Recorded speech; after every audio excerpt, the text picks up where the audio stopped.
Hello, welcome back. We have been looking at circuits and circuit diagrams, and we started to look at a basic circuit with one battery and one resistor. Now we're going to look at what happens when we add another resistor into that circuit.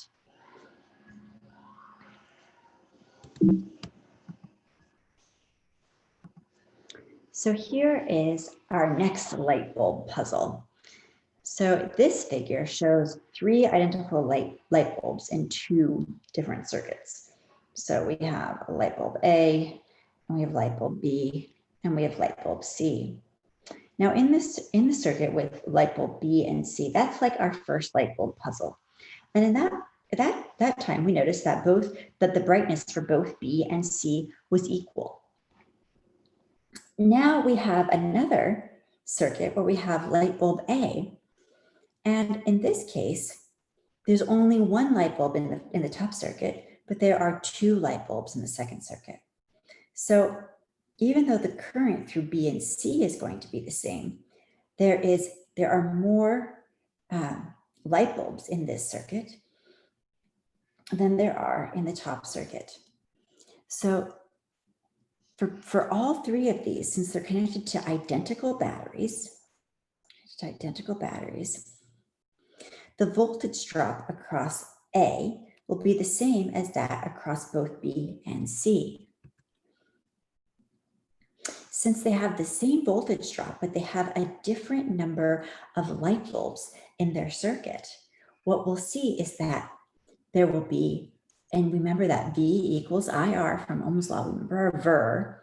And so in this case, there will be more current that will pass through light bulb A than there will through light bulbs B and C.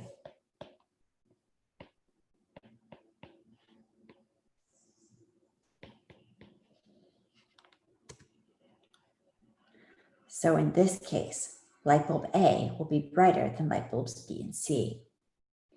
Let's look at this a little more closely and see what happens, why we have this difference, and we have two light bulbs in a circuit together. So what we have here, the figure below shows two resistors connected what we call in series between points A and B. So that means that the end of one is connected to the top of the other. And so in this case, we're going to have the total voltage difference across from points A to B, so across both resistors, will be equal to the voltage drop across the first one plus the voltage drop across the second resistor.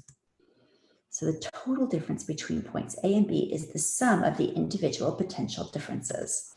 So that tells us that the total voltage drop is equal to delta V1 plus delta V2.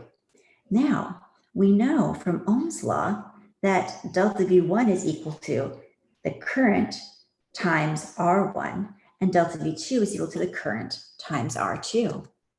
So we can say that that is equal to IR1 plus IR2. Now we also remember from Kirchhoff's junction law that what goes in must come out. So if the current going in to R1 is going to be equal to the current coming out, which means that this current going into R2 is the same as the current coming out. So the current is all the same here across R1 and R2 is the same.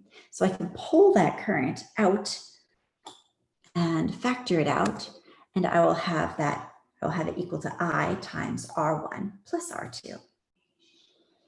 All right, so suppose we replace R1 and R2 with a single resistor with the same current, I, and the same potential difference, delta VAB. In that case, we look again at Ohm's law. Ohm's law tells us VER. And so the resistance between points A and B would then be, we know VER, so since we have VER, that will lead to R is equal to delta V over I. where delta VAB we just saw is equal to I R1 plus R2. And so if we divide that by I, our I's cancel, and we see that the equivalent resistance across both resistors is just going to be equal to the sum of those resistors, R1 plus R2. So we see that if we want to rewrite this with just an equivalent resistance, we can write that as the sum of R1 plus R2. So one resistor that now replaces those two resistors with the same voltage drop across from points A to point B and the same current going through. Resistors that are aligned end to end, like we just saw, with no junctions between them, so they can't have any junctions, they are called series resistors, or usually resistors in series.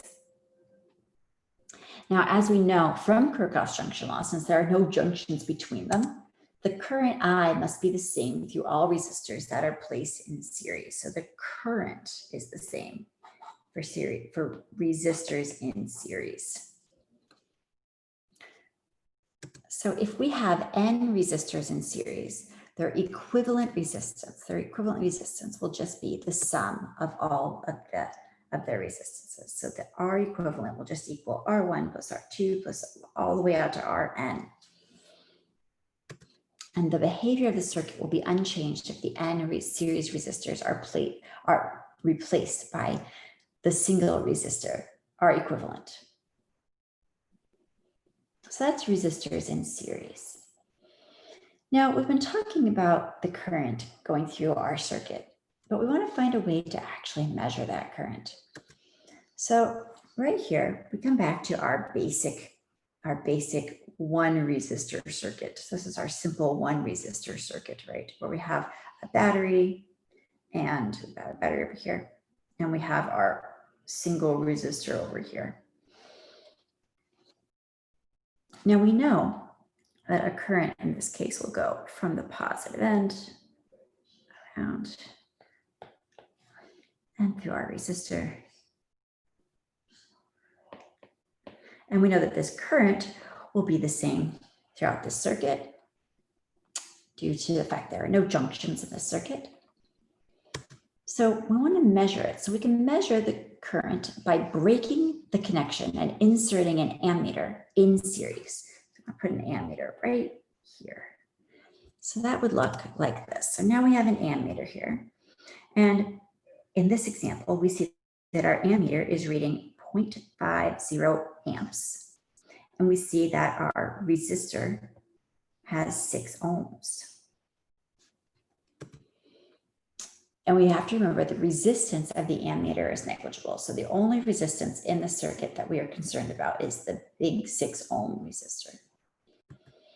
So in that case, we know we can use Ohm's law right here, Ver, and we're going to say that the amps of 0.50 amps times our resistance of 6 ohms will give us 3.0 volts. And that must be, and since we have a 3.0 volt drop, so that'll be a negative 3.0 volt drop across our resistor, that means that we must have a positive 3.0 volt increase across our battery.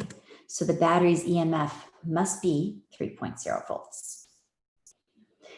Well, that's good if the battery itself is what we call an ideal battery. So now let's talk about what an ideal battery is versus a real battery. So an ideal battery has no internal resistance. Here's our ideal battery right here. And in an ideal battery, we just assume that there is no resistance going through the battery at all. And so whatever the EMF is, that will be our delta V bat. However, in reality, real batteries have what is called internal resistance, which we write as little r. So here is our little internal resistance inside our real battery. And in that case, the potential difference for our battery, due to our battery, will be the EMF minus whatever current we have through our circuit times that internal resistance. So this would be the delta V bat for a real battery. Now, a single resistor that is connected to a real battery is in series with the battery's internal resistance. So in that case, since they're in series, we just add them together like we just said. So in that case, the equivalent resistance will just be the resistance of the resistor plus the internal resistance of the battery. So we could rewrite that where we have this internal resistance adding to of the battery, adding to our resistance of our resistor.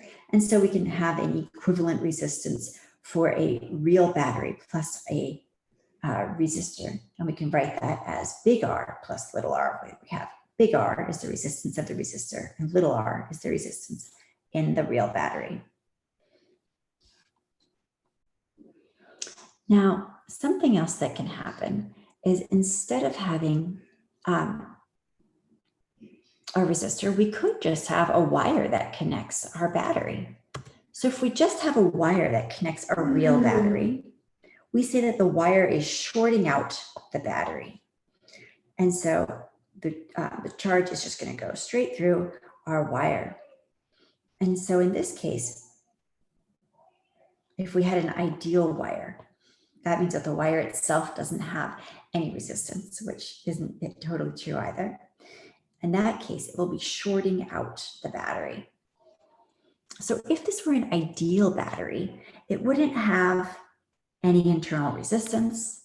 And so if it were ideal, shorting out the ideal wire in that case, there would be the resistance, the total resistance would be equal to 0 ohms. That would cause the current to be infinite, because we know that remember Ver, so since delta V equals IR, that tells us that I equals delta V over R. And if R is 0, that means that this goes to infinity. So the short circuit current, when we have a real battery with its internal resistance R and its EMF here, in that case, its current will be equal, the short circuit current will be equal to I for the short circuit current equals just the EMF over the internal resistance of the battery. So that's how we can get our short circuit current if we have a real battery, because it has some sort of resistance. So there will in fact be a current. It won't go to infinity. So that's what happens when we have more than one resistor and they are in series. Next, we will start to look at what happens if we have resistors that are in what we call parallel.